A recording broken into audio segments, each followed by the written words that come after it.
आज चलो ये भी पता लगा लेते हैं बॉलीवुड में सबसे महंगी बाइक किसके पास। अक्षय कुमार, जिनके पास यामाहा वीमैक्स है, जो जॉन अब्राहम भी ओन करते हैं, जिसकी कीमत है 27 लाख रुपए।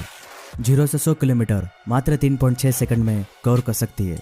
नंबर 2 पर है जॉन अब्राहम, जिनके पास कई सारी सुपर बाइक्स है, MV Agusta, VMAX, ZX14R, Aprilia, RS VRF और R1।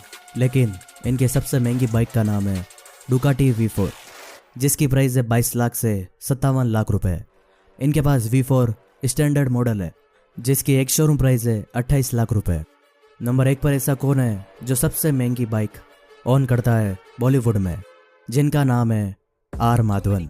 इनके पास है इंडियन रोड मास्टर, जिसकी प्राइस है 40 लाख रुपए से 46 लाख रुपए, जो इंडियन रोड मास्टर के काफ़ी दीवाने